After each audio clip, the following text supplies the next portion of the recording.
Hello everybody, welcome to my Facebook Live. There could be an echo in this room, I'm not sure.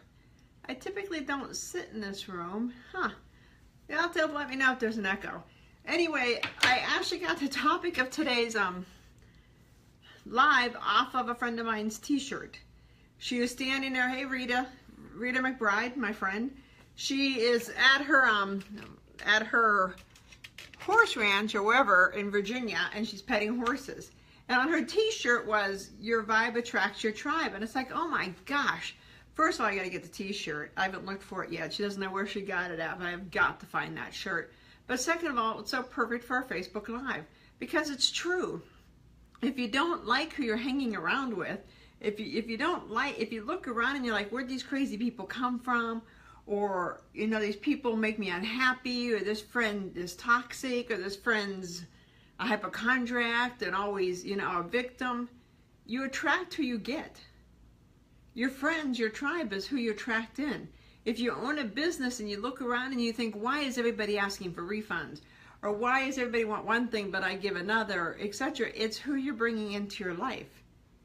So you have to look within. Your why is always within. So you have to look within and say, why am I attracting these type of people? What vibe am I putting out? Am I putting out a victim vibe? Am I putting out a mean vibe? Am I putting out an obnoxious vibe, the martyr vibe, the hypochondriac vibe, the I must have attention vibe? Because whatever vibe you're putting out is what you're getting back in return. Because it's a law of nature. Like attracts like. If you're not sure what you're like, if you're not sure what kind of person you are, if you've never really kind of stopped to get deep and think, who am I really? Look around. Look around at who is in your circle. And not necessarily your inner circle, though that can be very telling, but look around at the people on the peripheral that are also out there and kind of say, do we have shared values? Look on your Facebook page. Or really your profile, because if you have a page like I do, it's business, so I have all kinds of people on my page, but on my profile, I have been very strategic over the past 6 months to just have friends on there. I used to allow anybody. If you're a business associate, you could come on. But I've decided that that is my personal profile, so I'm keeping it personal. If I look at that and I see a lot of people, you know, I love politics. So if I see a lot of people being really obnoxious in politics, then I have a tendency to remove them. Because politics, if you don't understand politics, then don't talk politics. And I know that's weird, but the people I hang around with understand politics because that's part of what we do.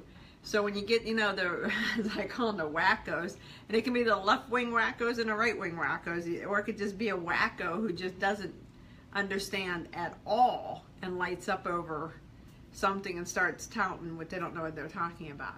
So look at your Facebook page, look at who you're attracting into your life, and if you're still not sure, think of the commonalities. If you have 100 people on your Facebook page, on your profile, and 90 of them talk all day long about crocheting, and you don't crochet, well, why are you hanging out with crocheters then if you don't crochet? And I know that's a weird analogy, but it's kind of, you know, you got to look and see what they're posting, what they're talking about, where they're trending. Because if they're trending on an object or an item that you don't care about, then you need to you need to reflect. If you have friends that spend all day talking about the latest Hollywood stars and you don't pay attention to it, then you need to figure out, what are you paying attention to? If you're spending all day long and all night, like I am, building a business, I don't have time to talk about what's going on in Hollywood. I do have time to talk politics because I like it, but I don't have time to, you know, really read the paper or watch the news. I just kind of do my thing.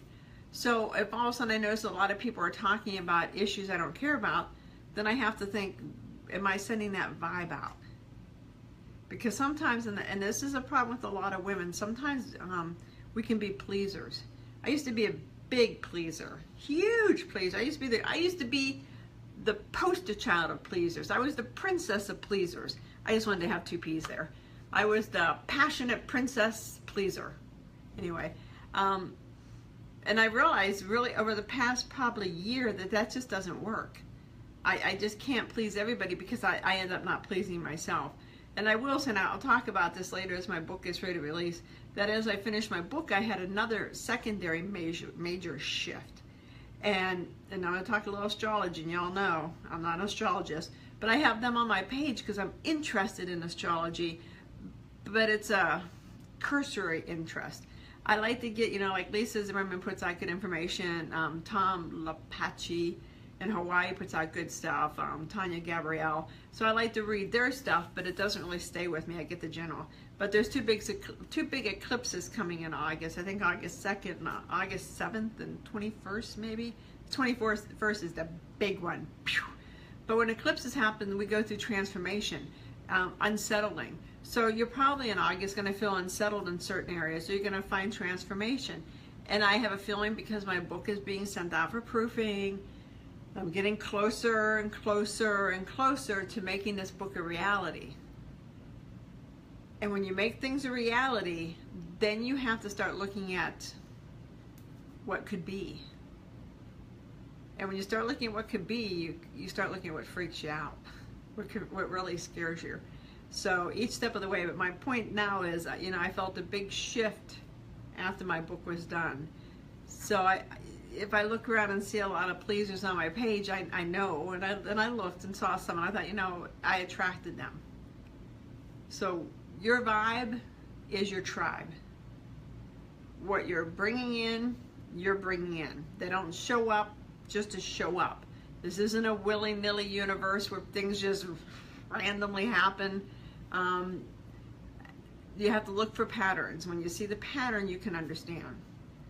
So take time, look around at your tribe. If you're happy with your tribe, awesome, keep going. If you're not, then make some changes.